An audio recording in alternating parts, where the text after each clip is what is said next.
Alors, chers amis, vous êtes nombreux à nous avoir demandé, en ces temps de confinement, quelques conseils de vie familiale à la maison. Ces temps sont un peu perturbés, donc je voudrais vous donner deux types de conseils. Tout d'abord, dans une première vidéo, quelques conseils spirituels, et puis ensuite, dans une deuxième vidéo, quelques conseils pratiques d'organisation. Alors, premier point qui me semble très important, c'est l'atmosphère du foyer. En ces temps de confinement, vous vous retrouvez tous les uns sur les autres et l'atmosphère du foyer peut en pâtir. Donc il me semble que c'est le plus important, le point le plus fondamental à travailler, parce que vous aurez beau avoir une belle organisation à la maison, pour l'école à la maison, si l'atmosphère du foyer vient tout vicier, ça n'apportera pas grand-chose. Alors pour vous donner quelques conseils, je vais vous relire tout simplement l'épître de la fête de la Sainte Famille, donnée par Saint Paul aux Colossiens, au chapitre 3, qui donne exactement l'atmosphère qu'il faut rechercher dans une famille catholique. Frères, comme des élus de Dieu, saints et bien-aimés, revêtez des sentiments de tendre compassion, de bonté, d'humilité, de douceur, de patience, vous supportant les uns les autres et vous pardonnant réciproquement, si l'un a sujet de se plaindre de l'autre. Comme le Seigneur vous a pardonné, vous aussi, pardonnez. Mais surtout, revêtez-vous de la charité, qui est le lien de la perfection. Et que la paix du Christ, à laquelle vous avez été appelés, de manière à former un seul corps, règne dans vos cœurs. Soyez pleins de reconnaissance. Que la parole du Christ demeure en vous avec abondance, de telle sorte que vous vous instruisiez et vous vous avertissiez les uns les autres en toute sagesse. Sous l'inspiration de la grâce, que vos cœurs s'épanchent vers Dieu en des chants, des psaumes, des hymnes ou des cantiques spirituels. Et quoi que vous fassiez, en parole ou en œuvre, faites tout au nom du Seigneur Jésus, en rendant par lui des remerciements à Dieu le Père. Alors vous voyez, cet épître est magnifique et je pense que vous pouvez très bien en faire en ces temps de confinement un canevas de l'examen de conscience du soir. Ce que nous donne Saint Paul, c'est une atmosphère familiale de charité, de joie, de paix, et qui résulte des actes que nous posons nous-mêmes. Alors c'est tout un exercice, vous le savez bien. Il faut s'exercer, répéter les actes, revenir sur ces différents points, et vous verrez que peu à peu, c'est toute une atmosphère familiale qui se met en place. Alors pour cela, il me semble qu'il faut commencer par la prière. Essayez dans votre organisation de mettre une vraie place à la prière.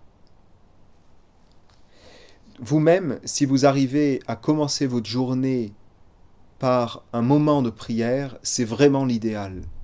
Un moment de prière paisible, faire le plein de cette paix intérieure que notre Seigneur veut nous donner et lui offrir bien sûr tout notre travail de la journée. Ensuite, pour faciliter cette atmosphère de paix, une sorte d'atmosphère un peu légère dans la maison, il est important pour vous, parents, de faire attention de ne pas céder au pessimisme, ni au sentiment de panique qui peut exister dans ces moments un peu dramatiques que nous vivons, et notamment si on est toujours à l'affût des informations sur cette épidémie. Toutes ces informations qui sont données dans tous les sens sont là pour nous donner un sentiment de panique, pour nous enfoncer, nous emprisonner l'esprit dans ces événements dramatiques. Alors si vous-même, parents, vous êtes trop là-dessus, ça va se ressentir. Vous allez être dans l'émotion, une émotion négative qui va rayonner sur l'ensemble de la famille. Alors je vous en prie, faites-y attention. Essayez le plus possible donc de rester positif. dans cette atmosphère de confinement. C'est le grand moyen de préserver la bonne humeur familiale. Pour rester positif, il est important que vous ne culpabilisiez pas parce que vous n'arrivez pas à tout faire. Les devoirs qu'on vous demande à faire en ces moments de confinement sont extraordinaires, dépassent vos capacités pour la plupart d'entre vous. Être capable de vivre à nouveau les uns sur les autres, de ne pas suffisamment sortir, de changer complètement nos habitudes de vie, d'avoir les enfants à la maison en permanence, de faire l'école aux enfants, c'est disproportionné. Donc ne culpabilisez pas si vous n'arrivez pas. Et ne reportez pas non plus la faute sur votre conjoint, bien évidemment. Voilà, au contraire, soyez doux. Lorsqu'on a envie de s'énerver, doux envers vous-même et doux envers votre famille. N'ajoutez pas donc de pression à la pression. Vous allez essayer de faire avancer la famille, de vous occuper des enfants, de leur faire les devoirs qu'ils n'arrivent pas à faire, qu'ils ne comprennent pas. Ça va s'énerver. Donc sachez avoir des moments, organisez aussi cela, des moments pour calmer la pression. Donc ayez peu d'objectifs. Ne mettez pas 50 objectifs dans vos journées. Ainsi la pression retombera. Et enfin, toujours pour cette atmosphère du foyer, eh bien, veillez à bien maintenir un rythme de vie équilibré. Et à mettre en place une entraide familiale de charité. J'en parlerai dans la seconde vidéo. Le deuxième point que je voulais aborder, c'est la relation entre les parents. Vous vous retrouvez bien sûr à la maison, tous, donc le type de relation peut changer aussi. On n'a pas l'habitude d'être tout le temps ensemble. Et en outre, la façon de faire avec les enfants, la façon d'éduquer les enfants, de leur faire le travail de classe, de les faire jouer, etc., est différente selon l'époux ou l'épouse. Donc, attention à ça, ça peut être une source de tension, soyez patient. C'est le point numéro 1, soyez patient. Collaborez entre vous. Et ça, c'est une organisation aussi, d'avoir des plages horaires où le père de famille va pouvoir s'occuper des enfants, où la mère de famille va pouvoir s'occuper des enfants, où les deux parents vont se retrouver ensemble sans les enfants, confier les enfants à l'aîné, par exemple. Donc essayez de bien collaborer, d'être vraiment à l'écoute des besoins de votre conjoint, pour que cette collaboration puisse durer un peu dans le temps, puisque apparemment cette période de confinement va durer. Essayez de prendre un peu de temps ensemble pour faire un petit bilan. Je sais que ce n'est pas facile, mais essayez de faire des petits bilans sur l'ambiance familiale, sur l'organisation familiale et sur les enfants. Petit bilan bref qui permet de déceler entre vous les sources de tension qui sont en train de se mettre en place ou les sources de déséquilibre dans la vie familiale qui sont en train de se mettre en place. Si vous faites ce petit bilan très court, vous allez déceler ensemble et vous allez rectifier. Et vous verrez qu'on peut tenir ainsi dans le temps. Troisième point, vous-même. Il faut savoir, puisque c'est une période de pression, de tension, il faut savoir se réserver autant que possible des petits moments pour, comme on dit aujourd'hui, pour lâcher prise. Des petits moments, des petites bulles personnelles d'oxygène, autant que possible. Parce que vous ne vous en apercevez pas, mais la pression va augmenter, va aller en augmenter au fur et à mesure des jours et des semaines. Donc pensez à prendre des petits moments de repos, de break dans la journée, pour vous. Voilà. Et notamment des moments où vous pouvez épancher votre âme devant Dieu, des moments de prière personnelle. Une prière personnelle, un cœur à cœur devant le Sacré-Cœur de notre Seigneur, fait énormément de bien à l'âme. D'abord, on va se décharger sur notre Seigneur Jésus-Christ de toute cette difficulté qu'on peut avoir. de toutes ces pressions qu'on peut avoir. On se décharge, on lui confie. Il est là pour ça. Et ensuite, on vient lui demander conseil. On vient se reposer dans le Sacré-Cœur de Jésus. On vient tout lui offrir, surnaturaliser notre journée, nos actions. C'est très important, il me semble, de faire cela. Ça a un grand impact dans notre vie, dans notre âme et dans notre cœur. Et donc dans l'attitude qu'on va avoir avec le prochain ensuite. La lecture aussi, essayez de prendre un petit moment de lecture. La lecture est une grande réflexion spirituelle.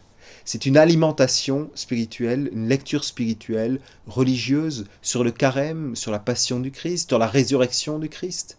Toutes ces lectures-là qui nous donnent une élévation de notre âme, qui nous sort de tout ce marasme dans lequel on nage aujourd'hui et qui nous donne une élévation, un souffle à notre âme. Et ça aussi, c'est très important pour notre énergie spirituelle et la paix intérieure.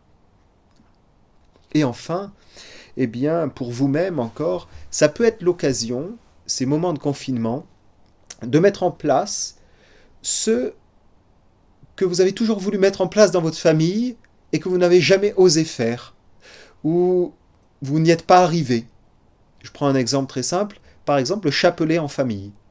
Vous n'avez pas réussi à mettre le chapelet en famille à cause des circonstances de vie, à cause peut-être d'un manque de force, de conviction, ou alors tout simplement vous n'avez pas osé parce que il y a des grands adolescents qui rechignent un peu. Voilà. Alors ça peut être, réfléchissez-y, ça peut être, voyez, des moyens, des circonstances extraordinaires dans lesquelles vous êtes aujourd'hui et qui vous permettent de faire telle ou telle chose que vous n'avez pas réussi à faire. Là, c'est l'occasion, le chapelet en famille, on rassemble la famille, on dit, on est tous là, on va prier pour la France. La France a besoin des prières actuellement. On va prier pour tous ceux qui se dévouent, pour les soignants. Ils ont besoin de nos prières, ils ont besoin de force. On va prier pour l'ensemble de l'Église, pour que cette épreuve fasse réfléchir et revenir les gens au bon Dieu. Voilà des occasions inespérées. Donc je vous encourage beaucoup à faire ceci. Et enfin, mon dernier conseil, c'est la prière. Faites comprendre à vos enfants, dans ces circonstances, la place réelle de la prière dans le déroulement du monde. Il faut donner une vision surnaturelle de ce qui se passe aujourd'hui. Si le bon Dieu, qui est notre Père, qui veut le salut des hommes, permet ces circonstances dramatiques qui ne nous aident pas, même spirituellement, c'est précisément pour une raison bonne pour nous. Et il faut la découvrir vous-même, dans votre vie. Réfléchissez-y, essayez de découvrir qu'est-ce que le bon Dieu est en train de faire dans ma vie, dans ma famille.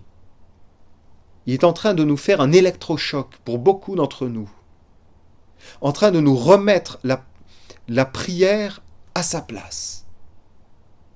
En train de redire, vous avez abandonné le bon Dieu, la société a abandonné le bon Dieu, eh bien regardez ce qui se passe lorsque la bénédiction de Dieu ne descend plus sur la société, que la société est livrée à elle-même.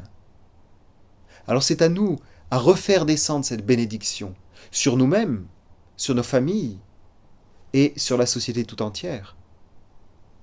Et donc ainsi, on comprend la place de la prière. Dieu attend cette prière. Alors pour ça, vous pouvez vous aider. Vous avez des neuvaines, par exemple la neuvaine à Saint-Roch qui est proposée par le district de France sur la porte latine. Vous avez la neuvaine à Notre-Dame de la Médaille miraculeuse, Notre-Dame du Perpétuel Secours. Vous avez les litanies en temps d'épidémie que vous trouvez aussi sur le site de la porte latine. Vous avez le chemin de croix, surtout pendant les vendredis de carême, faites le chemin de croix. Vous avez les messes en direct sur la porte latine encore, à l'église Saint-Nicolas du Chardonnay. Vous avez tous les jours les messes en direct. Donc n'hésitez pas à revenir à cela. Et pourquoi pas profitez, vous êtes en famille, pour faire, aider, encourager en tout cas les enfants à faire une petite lecture spirituelle ou pourquoi pas une petite méditation, à apprendre à vos enfants à méditer.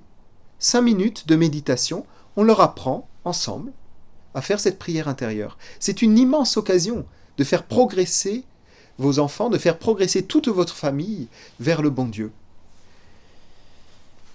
Je conclus par ces mots de l'apôtre. Soyez pleins de la joie que donne l'espérance, soyez patients dans l'affliction, assidus à la prière, prêts à subvenir aux nécessités de ceux qui en ont besoin, bénissez ceux qui vous persécutent, ne maudissez pas, réjouissez-vous avec ceux qui sont dans la joie, pleurez avec ceux qui pleurent, et ayez entre vous, dans la famille, tous les mêmes sentiments.